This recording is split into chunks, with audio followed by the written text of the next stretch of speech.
You know, ladies and gentlemen, we have a president who's never experienced war, who's never been in uniform. Okay, he's not alone. We know about Donald Trump and others. But we have a Secretary of State who's never experienced war, and he's never been in uniform. Well, Mike Pompeo certainly was.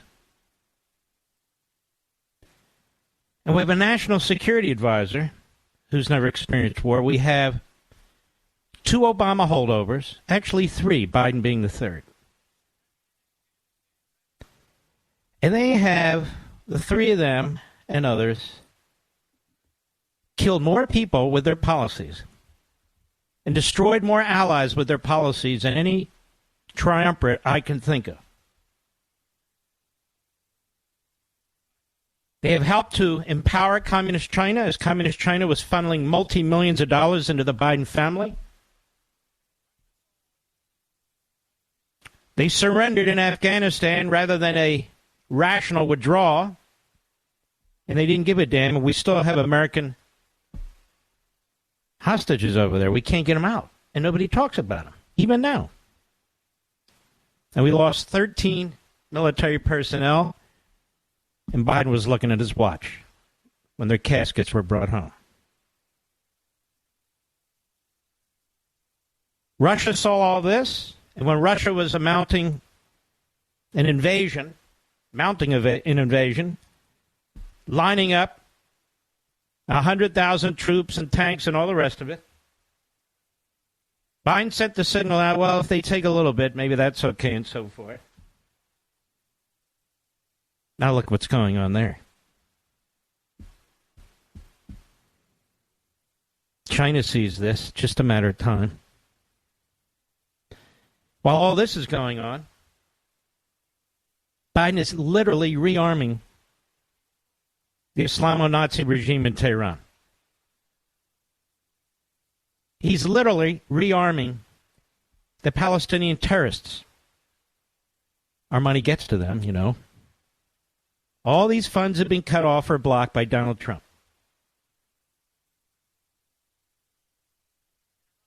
Now we're told that Hamas is Hamas. We are told to look at it, sort of compartmentalize it. We're told to be afraid of Hezbollah, which is a military wing now of Iran. It has taken over Lebanon and destroyed that country. And Iran is making threats now. And there's little Israel. But don't worry. Biden says we'll give them whatever arms they need. Just don't use them. What? Just don't use them. Only use them if there's fighting in Israel. Only use them if Israelis are slaughtered. We have a report from Jackie Heinrich of Fox.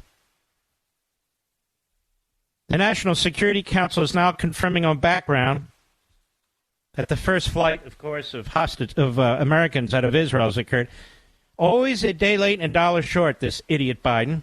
While other countries send military and other personnel into Israel to get their people out, the Biden administration told our people, you know, get the best commercial flight you can, and, you know, it's pretty much on you, and keep your receipts just in case. And everybody was horrified. And only then do they say, okay, we'll work on this. Now, Israel's supposed to sit back and listen to all this crap. Israel's supposed to sit back and listen to this while being threatened, while its people have been slaughtered, while they're still sending missiles into Israel. And she reports, and it's confirmed, the U.S. has urged Israel to delay its ground operation in Gaza until safe passage for Palestinians can be secured,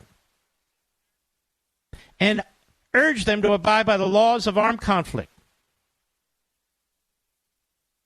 I've looked at the laws of armed conflict, and Israel hasn't violated anything. Now, this proportional response and wait until Egypt opens the gate. Egypt is never going to open the passageway. They made it clear. There's not a single Arab country, as I've been saying for days now, who will accept a single Palestinian. They don't want them. Israel's the only one trying to protect the civilians before they unleash a full invasion. And Biden, Blinken, Sherman, Israel, just slow down. We're trying to work this stuff out. You believe this?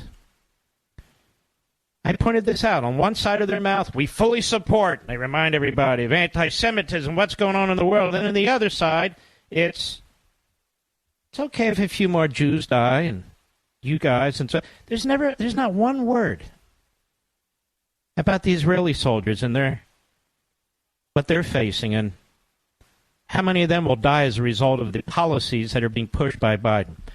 And there's not one word from this same administration that rearmed the Iranians, that rearmed the Palestinian terrorists.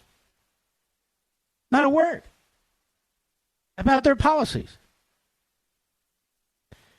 Jake Tapper's finally figured out some of this. I know you're listening out there, Jake, and that's a good thing. Cut one, go. What about the innocent Palestinians? Can they get out? Yeah. Right? The women, the children, right. the elderly, how can they get out? That still has not been figured out. No. Egypt does not want to open the Rafah crossing. They're refusing to. They don't, right. Egypt, Jordan, Qatar, the UAE, Saudi Arabia, all these countries that talk about how much they care about the Palestinians, they could help right now. They could help the Palestinians escape. They could help. They could say, "Okay, stop bombing, and we will go in there, and we will help Gaza become a thriving society." They could do all sorts of things. They have money, by the way. I've heard that. Yeah. Yeah, but where are they? Where are they is where they usually are, which is generally on the sidelines and pretty myopically thinking about themselves. Plus, they would all like Hamas to go away. No. Qatar funds Hamas. Of course, Iran funds Hamas. What are you talking about? They want Hamas to go away? Qatar pours hundreds of millions of dollars and over a course of years, billions of dollars into Hamas. The Palestinian leadership the Hamas leadership is not in Gaza. They're in Qatar and Turkey. Living lavish lifestyles, as are their families. They want Hamas to go away? Then cut them off. Go ahead. Like Hamas. They do not like Hamas. The Palestinians, they don't really care about the Palestinians, do they?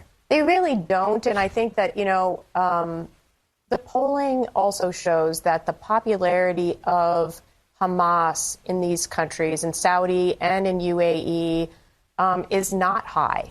So now we're doing polling. Did we poll the Germans during the Third Reich to see if the popularity of Hitler was negative or positive? What kind of insanity is this? What kind of sickening insanity is this? Now, this border passageway, I was the first one to talk about it. I was the first one to put it out there on the internet. I'm looking at this. It's obvious to me. I've seen this passageway on a map. I know all about it. The Egyptians have closed it. And then they say, we have to close it because the Israelis are bombing it. The Israelis are saying, we're not bombing them at all. We want them to open the gate. Ben Wiedemann, CNN senior international correspondent. Cut 3, go. And Ben, can you just briefly explain why Egypt has been reluctant in the past, certainly, to allow Gaza residents, safety in Egypt? They have very real security concerns. Yes, the Egyptians have said that time and time again, that their top priority is the national security of Egypt. But of course, really? It's the national security of Egypt. I see. The national security of Israel? Well, Go ahead.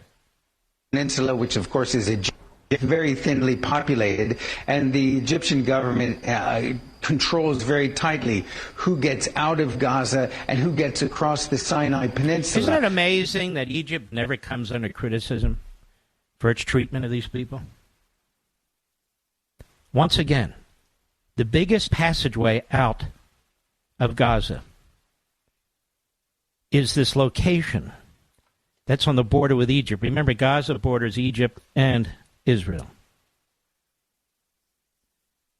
And the country that controls that passageway is Egypt, and it locks it down.